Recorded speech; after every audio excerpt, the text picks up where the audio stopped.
La diffusion des films réalisés dans le cadre de ce festival circule énormément. J'en ai vu sur Facebook, un peu par hasard, ou parfois des jeunes me contactent pour que je regarde leurs films et que je leur dise ce que j'en pense.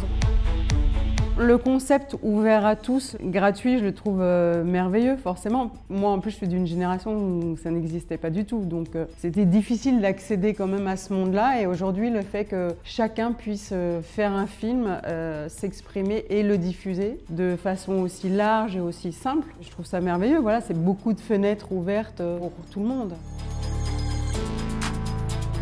Moi, j'ai démarré par du court-métrage, mais en film. En pellicule. Je tournais en pellicule et je montais en pellicule. Et puis Internet n'existait pas. Je suis bien obligée de le dire. Donc voilà, ça paraissait quand même assez inaccessible de réussir à faire du cinéma. Aujourd'hui, c'est vrai que chacun peut tenter sa chance et se faire remarquer. J'en garde le souvenir d'un conte de fées absolu parce que c'est mon premier court-métrage. C'était dans le cadre de la FEMIS, puisque moi j'ai fait cette école de cinéma. Et que honnêtement, je pensais que le film il serait vu par les profs et mes parents, quoi, en gros.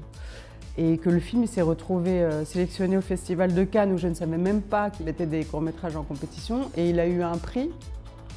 Donc je ne peux pas vous dire. C'est miraculeux, quoi, ce qui s'est passé pour moi avec ce premier court-métrage.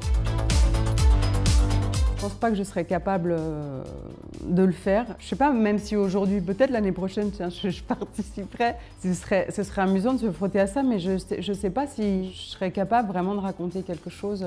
Maintenant que j'ai pris mes aises, en fait, qu'on me laisse raconter des choses en 1h30, je pense que ce serait difficile pour moi d'être performante sur cette durée-là. L'essentiel, finalement, c'est de réussir à trouver l'idée, l'histoire qui va être totalement adaptée à cette durée-là, parce qu'il faut remplir le temps de façon intense, mais sur ces quelques secondes. Donc ouais, c'est un défi. Quand on fait un film, on sait que par exemple la première scène est extrêmement importante et que aussi la fin du film est extrêmement importante parce que le spectateur va rester là-dessus. Au milieu, on a le temps de développer des choses et puis d'être parfois plus faible. Le spectateur, il a le temps de s'accrocher à des choses. Là, en 2 minutes 20, à peine ça a commencé que ça va finir. Donc il faut que tout soit fort. Et donc imaginer une histoire qui permette ça. Il faut que tout de suite le spectateur il soit accroché et ne plus le lâcher pendant 2 minutes 20. Pour moi, il y a une chose à éviter, mais c'est valable pour tous les films, c'est prendre des mauvais comédiens. Surtout en 2 minutes 20, il faut prendre des gens qui tout de suite nous attirent, qu'on a envie de regarder, qu'on a envie de suivre.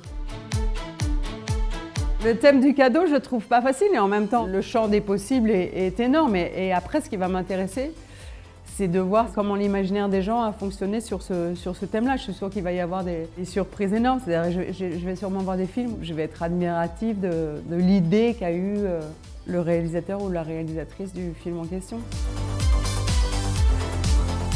Moi, le cadeau dont je rêve, c'est un toit. On m'offre un toit. Une maison, quoi, un appartement, un endroit où vivre. C'est pas très glamour, hein. Ce qui m'inspire, ce qui m'a donné envie de faire du cinéma ou ce qui aurait pu me donner envie de faire de la photo, c'est les gens en fait. J'aime bien quand même inventer des personnages, mais après c'est les gens que je filme qui comptent en fait. Mes attentes, c'est d'être épatée, d'être évidemment émue dans un sens ou dans un autre. Je m'en fiche complètement, mais j'ai besoin... j'aime quand les films me font une impression forte. Dans la vie, il faut oublier ce que les autres peuvent penser de nous parce que c'est un frein énorme à tout. Surtout sans chercher à plaire. Je pense qu'il n'y a rien de pire en fait, surtout quand on démarre, que de chercher à plaire. Alors la chose que je dirais aux participants, à tous ceux qui regardent, puisque je reviens d'un long séjour aux États-Unis, c'est une expression très courante là-bas. Have fun et take it easy.